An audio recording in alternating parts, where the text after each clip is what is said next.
America और Russia का रिश्ते के बारे में आप सब लोगों को पता ही होगा, पर महामारी के दौरान इस रिश्ते के ऊपर किसी का भी नजर नहीं था और माना जा रहा था कि चाइना अब अमेरिका के लिए सबसे बड़ा राइवल है। पर अमेरिकी प्रेसिडेंट डोनाल्ड ट्रंप के द्वारा हाल ही में लिया गया कुछ डिसीजनों के बाद सबको फिर से लगने लगा चाइना तो बड़ा राइवल है ही है, पर अमेरिका रशिया को भी अपना एक बहुत बड़ा प्रतिद्वंदी मानता है। हाल ही में प्रेसिडेंट डोनाल्ड ट्रंप की तरफ से ये घोषणा किया गया है कि अमेरिका अब ट्रीटी ऑन ओपन स्काई या फिर ओपन स्काई ट्रीटी से अपने आप को बाहर करेगा। डोनाल्ड ट्रंप एडमिनिस्ट्रेशन की तरफ से गुरुवार के दिन घोषणा किया गया कि अब अमेरिका इस ट्रीटी से अपने आप को बाहर करेगा। दोस्तों, ओपन स्काई ट्रीटी 34 देशों के बीच में हस्ताक्षर किया गया एक ऐसा ट्रीटी है जिसमें अमेरिका और रशिया दोनों ही भागीदार है। इस ट्रीटी को इसलिए बनाया गया था ताकि एक दूसरे के देश के ऊपर से एयरक्राफ्टों को फ्लाई किया जाए और दोनों देशों के अंदर ट्रांसपेरेंसी रहने के साथ साथ किसी तरीके का कोई भी झड़प ना हो। प्रेसिडेंट डोनाल्ड ट्रंप की तरफ से ट्रीटी को लेकर बयान देते हुए बताया गया है कि रशिया द्वारा इस ट्रीटी का पालन नहीं किया जाता है और जब तक सही तरीके से रशिया द्वारा इसका पालन नहीं किया जाएगा तब तक अमेरिका इससे अपने आप को बाहर रखेगा। जबकि उन्होंने अपने बयान में ये भी बताया कि ये अमेरिका के लिए एक बेहतरीन मौका है जिससे आने वाले समय में एक और अच्छा ट्रीटी के ऊपर अमेरिका आगे बढ़ पाएगा। उन्होंने अपने बयान में ये भी बताया कि इस ट्रीटी से अमेरिका अपने आप को बाहर करने के बाद दूसरे देशों की तरफ से ट्रीटी को लेकर सुधार करते हुए आगे आया जाएगा और फ्यूचर में फिर से इस ट्रीटी के ऊपर हस्ताक्षर होना संभव है।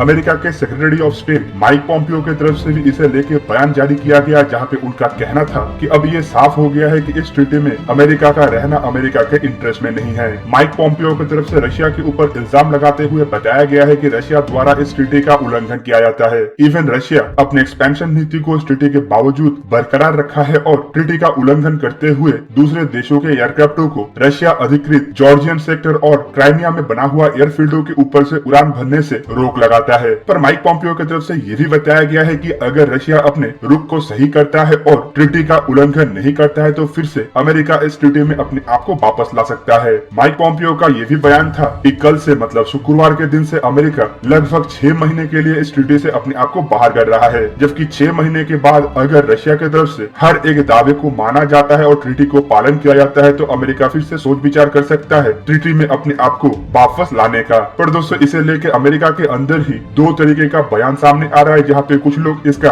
समर्थन कर रहे हैं जबकि कुछ लोग इसका विपक्ष में जाके ये अमेरिका का नेशनल इंटरेस्ट के खिलाफ है बोल के भी बता रहे हैं। रशिया की तरफ से भी इस ट्रीटी को लेकर जवाब देते हुए हाल ही में रशियन फॉरेन मिनिस्ट्री के स्पोक्स पर्सन द्वारा बताया गया है कि रशिया अभी भी अमेरिका द्वारा लगाया गया इल्जामों के एक्सप्लेनेशन का इंतजार कर रहा है। रशिया की तरफ से ये भी बताया गया है कि ट्रीटी के अंदर ऐसे कंडीशन है जहाँ पे डिप्लोमेटिक चैनलों का इस्तेमाल करते हुए हर एक देशों को अपना जवाबदारी करना पड़ता है। पर वहीं पे रशियन फॉरेन मिनिस्ट्री की तरफ से अब अमेरिका के ऊपर भी इल्जाम लगाते हुए बताया गया है कि डोनाल्ड ट्रंप के अमेरिकी प्रेसिडेंट बनने से पहले ही अमेरिका की तरफ से ही कुछ एरिया के ऊपर सबसे पहले ओपन स्काई ट्रीटी का उल्लंघन किया गया और कुछ एरिया के ऊपर एयरक्राफ्टों के फ्लाई को रोका गया था। साथ ही साथ ट्रीटी को लेकर रेस्ट्रिक्शन भी लगाया गया था। रशिया द्वारा ये भी बताया गया है कि इस ट्रीटी को लेकर सबसे ज्यादा उल्लंघन अमेरिका की तरफ से ही किया जाता है, जबकि सोवियत यूनियन के जमाने में ही रशिया की तरफ से इस ट्रीटी को लेके आगे आया गया था, पर अमेरिका उस समय अपने आप को इस ट्रीटी से दूर रखा था। फाइनली सोवियत यूनियन टूटने के बाद 1992 में इस ट्रीटी के ऊपर हस्ताक्षर हुआ, लेकिन इस ट्रीटी को लगभग 10 साल बाद मतलब 2002 में ही पालन करना शुरू किया गया।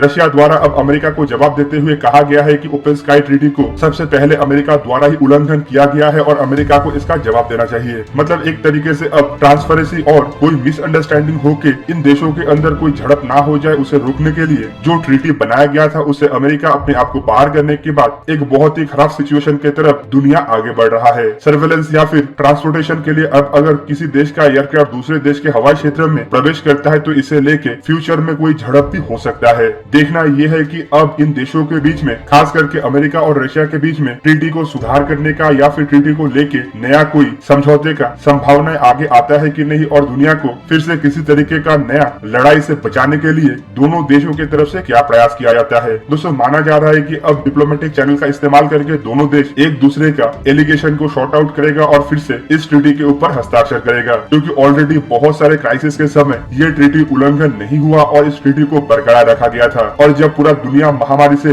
गुजर रहा है तब ये ट्रीटी और ज्यादा जरूरी बन चुका है, क्योंकि दुनिया नहीं चाहता है कि फिर से किसी अनवांटेड लड़ाई के अंदर कोई देश एंगेज हो जाए।